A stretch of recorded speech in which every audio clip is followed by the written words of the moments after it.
ბავშვთა და ახალგაზრდობის ეროვნული ცენტრის წლის შემაჯამებელი ღონისძიება გაიმართა გუშინ. მთელი წლის მანძილზე ცენტრის პროექტების მხარდაჭერისა და პოპულარიზაციისთვის პრიზებითა და სიგელებით დააჯილდოვეს მედიის სხვა წარმომადგენლებთან ერთად რუსთავიორის დილის გადაცემა დილომშვიდობისა საქართველოს.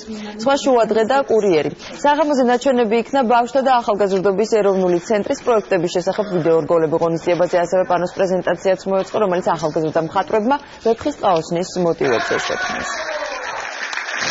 2014 წელი ძალიან ნაყოფიერი წელი იყო ბავშვთა და ახალგაზრდობის ეროვნული ცენტრისთვის. ბევრი საინტერესო პროექტი განხორციელდა.